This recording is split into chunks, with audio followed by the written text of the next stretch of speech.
İyi ve kötü her birimizin merak ettiği, anlamak istediği ve bu alan içerisinde belki doğanın içerisinde her baktığı yerde bir şeyin altı üstü, sağı solu ya da içi dışı gibi kavramlarla seyrettiği bir alandır.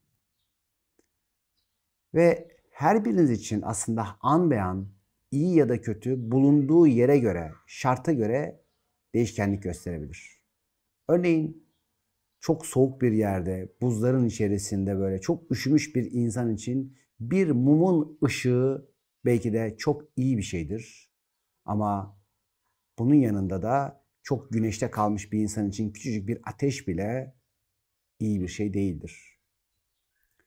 Çölde çok uzun bir süre susuz ve diyelim ki sıcak ve ateş altında kalmış bir insan için su çok iyi bir şeydir. Fakat o su çok iyi bir şey olmasına rağmen çölde kalan insana direktman su içirmezler. O iyi olan şeyin bile bir dozu, bir ayarı vardır ki önce ayak tabanlarına sürerler. Önce ayak tabanlarından o iyi olanı yavaş yavaş alması ve daha sonradan dudaklarına sürülmesi ve ondan sonra içilmesine kadar gidebilir. İçebilecek bir hale gelebilir. Öyleyse iyi ya da iyi olmayan dediğiniz şeylerin kademeleri, ayarları vardır. Tabii ki bilgi, şifa, şuur ve idrak uyandırıcı birçok iyi şeyler vardır. Fakat o iyi şeyleri her insanın kendi avucu kadar, kendi yüreği, kalbi kadar, kapasitesi kadar alabilme hali, durumu ve şekli vardır. İnsan olarak tabii ki dualite evreninde yaşadığımız için iyi kötü diye ayırdığımız bir süreç yaşandı. Fakat şuurlar ve idrakler arttıkça aslında bir kumaşın iki yüzü gibi o iki yüze de ihtiyaç olduğunu, eğer bir ceketin bir kumaşı varsa astarı da olması gerektiğini, içi varsa dışı, dışı varsa içinin de olması gerektiği gibi bu zan durumundan tamamen tarafsız bir hal içerisine geçiş de mümkündür. İyi kötü zannını, neyin ne kadar fayda ne kadar faydasızlık getireceğini bedenin çeşitli organları da test halindedir. Örneğin bedenimizde böbrek organımız vücudun içindeki sıvıların faydalı ve faydasızlığını ayırt edebilmek üzere bir sistemdir. Faydalı olan kanı damarlara yollarken faydasız olan idrarı ise dışarıya, mesenden dışarıya atmaya yöneliktir. Yine keza bunu karaciğeriniz, işte diyelim ki bağırsaklarınız sindirim sırasında özünü alıp, faydalısını alıp, faydasını atması gibidir.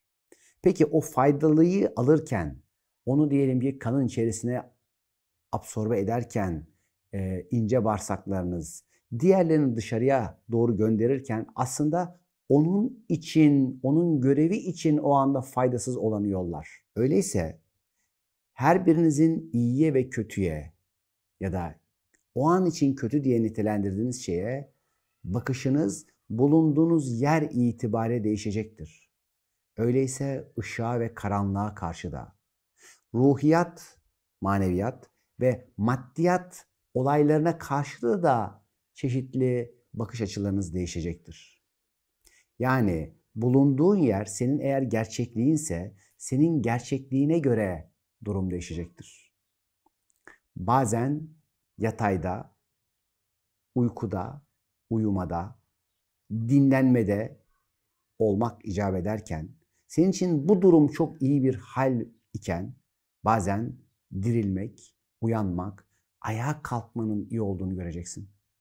İşte bunların ritmini anlayabilmek ve fark edebilmek için an be an hayatı iyi bir şekilde gözlemlemen, duyularını açarak, duyularınla beraber hayatın ritmini seyrederken senin için o an için faydalı alabilirim ve bu benim için şu an faydasız, faydalı olmayanı bırakabilirim diyebilme hali ise senin artık iyi ile kötüyü ya da birçokları için bu nitelendirmenin seni ötesine taşıyacaktır.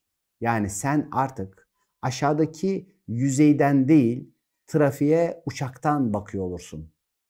Birçok kişinin ileride olan, diyelim ki orada eğer bir kaza olduysa ama araçlar oraya giderken ne olacağını bilmeden çok hızlı giderken sen uçaktan, bulunduğun realiteden çok daha ötelerini, durumların tespit ederek bazen kendine, bazen de dostlarına ya da yansımalarına aktarımlar o zaman yapabilirsin. Yani iyinin ve kötünün pozisyonlarını kendi bulunduğun hal, yörünge ve durumdan an içerisinde şuurla seyredebilirsin.